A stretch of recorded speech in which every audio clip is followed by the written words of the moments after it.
people who are resistant or accepted backlash towards DEI, sometimes if you can just engage in conversation with them, if it's a situation where it's just misinformation, it can actually over time start to change their attitudes.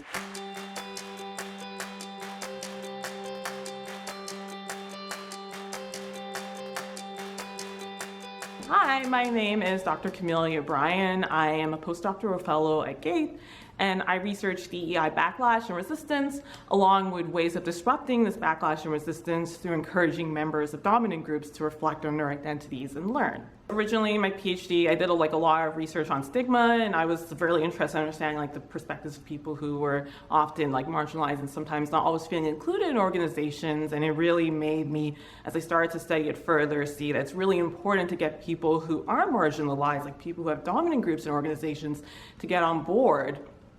And I just started thinking more and more about that. And I was also very interested in the idea of identity threats. That's always been a concept that's really fascinating to me, how people can become threatened from diversity.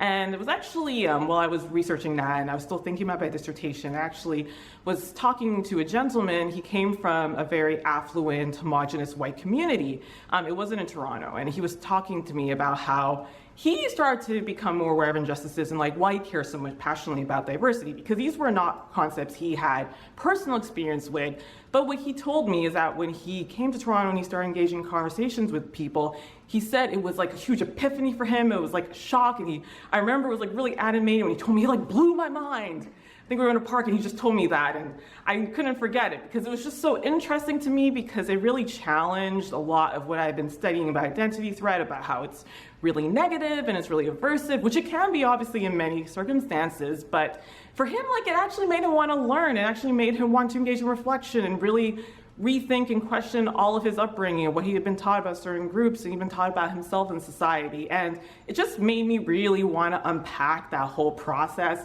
and also want to understand how can we create this for other people so more people are moving into these directions rather than a lot of the really negative paths that are online right now for people. I think that's really important to just also think about DEI over a long time horizon, because obviously DEI work can be quite exhausting and sometimes you don't see immediate rewards. But continuing to educate and allowing for people to talk and allowing them to also maybe unlearn some of their incorrect assumptions can really help in the long run. I really love being at GATE. It's so enriching. I start to think about my research in so many more perspectives than before. Now I'm starting to think about what are more macro, big level implications, how can we structure organizations in ways so that people want to explore their identities. So because obviously I realize there's only so much that you can do on the individual level, and it's just been so enriching being able to talk about my research. I feel I've been talking about it in so many meetings here, and everyone's been so helpful in giving me different perspectives, giving me ideas of interventions I can create to help follow up on this research and other ideas as well. And everyone's very willing to support, and everyone brings so much wealth of knowledge. I really think it helps make the research super interdisciplinary and can really address a lot of challenges in that way.